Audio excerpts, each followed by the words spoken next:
Hi friends, இன்றைக்கி என்ன special பண்ணியிருக்கேன் பற்றி பார்க்கலாம். நம்ம சப்ஸ்கிரைபர் ஒருத்தர் ஈஸியாக ஸ்பீடாக ஒரு ஹெல்த்தி ரெசிபி ஒன்று பண்ணுங்கள் லஞ்சுக்கு அப்படின்னு சொன்னாங்க. அதனால் நம்ம வந்து ஈஸியான ஒன்று பண்ண போகிறோம். இன்றைக்கி காலிஃப்ளவர் வச்சு ஒரு சூப்பரான மிளகு வறுவல் அதான் பண்ண போகிறோம். அதுவும் நல்லா காரசாரமாக பருப்பு கீரை கடையில் பண்ண போகிறோம். அதுவும் பார்த்திங்கன்னா ஈஸியாக பண்ணி முடிச்சிடலாம் குக்கரில். இப்போ நம்ம பருப்பு கீரையை வந்து ஃபஸ்ட்டு பண்ணிடலாம். அதுக்கு வந்து பருப்பு கீரையை க்ளீன் பண்ணி எடுத்துக்கிறோம். நம்ம வந்து எப்படி க்ளீன் பண்ணி எடுத்துருக்கோம் பாருங்கள். இந்த மாதிரி தான் எல்லாத்தையும் நம்ம க்ளீன் பண்ணி எடுக்க போகிறோம். எடுத்து தனியாக எடுத்து வச்சுக்கலாம். இப்போ குக்கரில் ஒரு அரை கிளாஸ் நிறையா துவரம்பருப்பு ஊற வச்சுருக்கோம். அதை எடுத்து சேர்த்துக்கலாம். ஒரு அரை மணி நேரமாக நல்லா ஊறி இருக்குது. ஒரு பெரிய வெங்காயம் மீடியம் சைஸில் கட் பண்ணி வச்சுருக்கோம், அதையும் சேர்த்துக்கலாம். ஒரே ஒரு தக்காளி சேர்த்துக்கலாம். 2 பச்சை மிளகா, ஒரு 7 பல் பூண்டு, கீரையை வந்து நல்லா க்ளீன் பண்ணி கட் பண்ணி வச்சுருக்கோம், அதையும் சேர்த்துக்கலாம். சேர்த்துட்டு ஒரு 1/4 ஸ்பூன் மஞ்சள் தூள், பெருங்காயத்தூள் கொஞ்சமாக சேர்த்துக்கலாம். தேவையான அளவு உப்பு கொஞ்சமாக சேர்த்துக்கணும். உப்பு ஏன்னா நம்ம கடையும் போது பார்த்திங்கன்னா நம்மளுக்கு கொஞ்சமாயிரும். அப்படிங்கும்போது உப்பு கரிக்க ஆரம்பிச்சிடும். அதனால் கம்மியாக சேர்க்கணும் எப்போயுமே உப்பு. இந்த டயத்தில் ஒரு 2 கிளாஸ் தண்ணி சேர்த்துட்டு நல்லா கலந்து விட்டுறலாம். கலந்து விட்டுட்டு மூடி போட்டு மூடி ஒரு 3 விசில் வர வரைக்கும் நம்ம வேக வச்சு எடுத்துக்கலாம். நல்லா பார்த்திங்கன்னா எல்லாம் நல்லா குழஞ்சி நம்மளுக்கு நல்லா வரும். அதுக்கப்புறம் நம்ம வந்து பார்க்கலாம் கீரை எப்படி இருக்குன்னு. இப்போ ஒரு 3 விசில் விட்டு எடுத்துக்கலாம். அவ்வளோதாங்க, சிம்பிளாக முடிஞ்சு. இதுக்கு ஒரு லாஸ்ட்டாக ஒரு தாளிப்பு மட்டும் போடணும், அது மட்டும் போட்டுடலாம். இப்போ ஒரு 3 விசில் வந்துடுச்சு. இப்போ நம்ம இதை திறந்து பார்க்கலாம். இப்போ பார்த்திங்கன்னா நம்மளுக்கு பருப்பு கீரை நல்லா வெந்து வந்திருக்கான்னு பார்க்கலாம். வெந்து வந்துருந்துச்சுன்னா லைட்டாக கடைஞ்சி எடுத்துக்கலாம். பார்த்திங்கன்னா கீரையெல்லாம் நல்லா வெந்து வந்திருக்கு.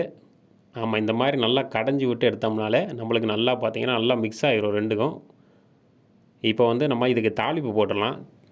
அவ்வளோதாங்க, சூப்பராக ரெடி ஆயிடுச்சு. அவ்வளோ ஈஸியாக முடிச்சிட்டோம் பாருங்கள். கரெக்டாக பார்த்திங்கன்னா 3லேருந்து ஒரு 4 நிமிஷத்தில் நம்மளுக்கு ரெடி ஆயிடுச்சு. இதுக்கு ஒரு தாளிப்பு போட்டுருவோம். பார்த்திங்கன்னா கொஞ்சமாக எண்ணெய் சேர்த்துட்டு ஒரு 1/4 ஸ்பூன் கடுகு, ஒரு 1/4 ஸ்பூன் சீரகம், காஞ்ச மிளகா ஒரு 3 காஞ்ச மிளகா நம்ம வந்து பிச்சு வச்சுருக்கோம், அதை சேர்த்துக்கலாம்.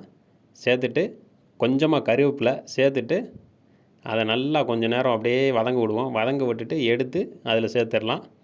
அவ்வளோதாங்க, ஈஸியாக முடிஞ்சிச்சு. ஒரு பருப்பு கீரை கடையில் வந்து ஈஸியாக பண்ணி முடிச்சிட்டோம். பார்த்தாலே தெரியும் எவ்வளோ ஈஸியாக பண்ணியிருக்கோம்னு. நீங்களும் இந்த மாதிரி ட்ரை பண்ணி பாருங்கள். இந்த மாதிரி ஒரு கீரை வாங்கினோம்னா ஈஸியாக நம்ம க்ளீன் பண்ணுறதுக்கு தான் டைம் எடுக்குமே தவிர வைக்கிறதுக்கு ரொம்ப ஈஸிங்க.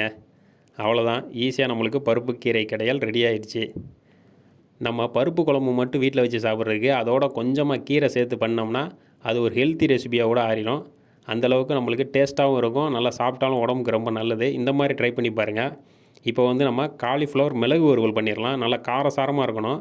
ஏன்னா பருப்பு கீரை கடையில் வந்து நம்மளுக்கு வந்து காரம் அதிகமாக இருக்காது, நார்மல் காரமாக பருப்பு குழம்பு மாதிரி தான் இருக்கும். இப்போ வந்து பார்த்திங்கன்னா நல்லா மிளகு வறுவல் வந்து நல்லா காரசாரமாக பண்ண போகிறோம். அதுக்கு வந்து காலிஃப்ளவர் வந்து சுடுதண்ணியில் அப்படியே லைட்டாக போட்டு ஒரு இது எடுக்கணும். ஏன்னா அதில் புழுவெல்லாம் இருக்கும். நல்லா அந்த சுடுதண்ணியில் போடும்போது அந்த புழுவெல்லாம் பார்த்திங்கன்னா மிதந்து வந்துடும். அதுலேருந்து நம்ம க்ளீன் பண்ணி எடுத்துக்கலாம். இந்த மாதிரி எப்போயுமே காலிஃப்ளவர் பண்ணும்போது க்ளீன் பண்ணி எடுத்துக்கிறணும்.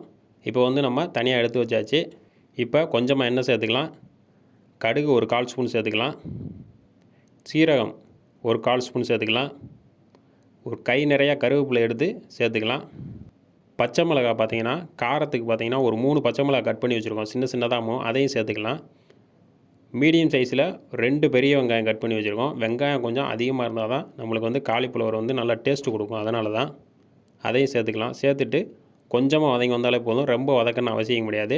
ஒரு 2 நிமிஷம் நல்லா வதங்கி வந்துச்சுன்னா நம்ம காலிஃப்ளவர் எடுத்து இதில் சேர்த்துக்கலாம். இப்போ இந்த மாதிரி ஒரு 2 நிமிஷம் நல்லா வதக்கி விடுவோம். இப்போ பார்த்திங்கன்னா நம்ம காலிஃப்ளவர் வந்து சாதாரணமாக பண்ணுறதுக்கும் அந்த மிளகு பொடி சேர்த்து பண்ணும்போது டேஸ்ட்டு பார்த்திங்கன்னா அவ்வளோ சூப்பராக எடுத்து கொடுக்கும். அதனால தான் நம்ம மிளகு வறுவல் பண்ணுறோம். இப்போ வந்து நம்மளுக்கு வெங்காயம்லாம் நல்லா வதங்கி வந்துடுச்சு. இந்த டயத்தில் நம்ம காலிஃப்ளவரை சேர்த்துட்டு நல்லா அந்த வெங்காயம் காலிஃப்ளவர் எல்லாம் நல்லா மிக்ஸ் ஆகிற அளவுக்கு நல்லா கலந்து விடுவோம். பார்த்திங்கன்னா நம்ம காலிஃப்ளவர் அதிகமாக இருக்கிற மாதிரியே தெரியும். நல்லா வதங்கி வந்துச்சுன்னா ரொம்ப கம்மியாயிருங்க, பார்க்க தான் அதிகமாக தெரியும். இப்போ வந்து நல்லா கலந்து விட்ருவோம். கலந்து விட்டுட்டு இதுக்கு மசாலான்னு பார்த்திங்கன்னா நம்ம மஞ்சத்தூள் மிளகுத்தூள் மட்டும்தான் சேர்க்க போகிறோம், வேறு எந்த மசாலாவும் சேர்க்க போகிறதில்ல. இப்போ நல்லா கலந்து விட்டோம்.